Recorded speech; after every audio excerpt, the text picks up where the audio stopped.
ओडिशा पक्ष पालन अवसर में जिलापाल कार्यालय ठारे आस बहीटी किणवा कार्यक्रम अनुष्ठित। ओडिशा पक्ष पालन उपलक्षे आज जिलापाल कार्यालय ठारे आस बहीटी किणवा कार्यक्रम अनुष्ठित हो जाइछि। यह कार्यक्रमटी जिलापाल विजय कुमार दास अध्यक्षतार अनुष्ठित होइथिबा बेले अतिरिक्त जिलापाल श्री राजेन्द्र मिंज, जिला संस्कृति अधिकारी सुश्री अर्चना कुमारी मंगराज और जिला शिशु सुरक्षा अधिकारी श्री अरुण कुमार त्रिपाठी प्रमुख उपस्थित रहिथिले।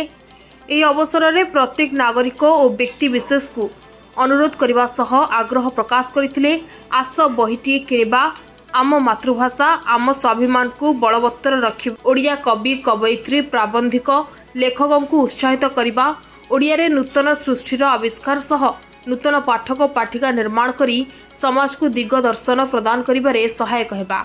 एथि निमंते आपण मानक पई जिलापाल कार्यालय परिसर मध्यरे पुस्तक किणवा पई व्यवस्था करा जाइछि।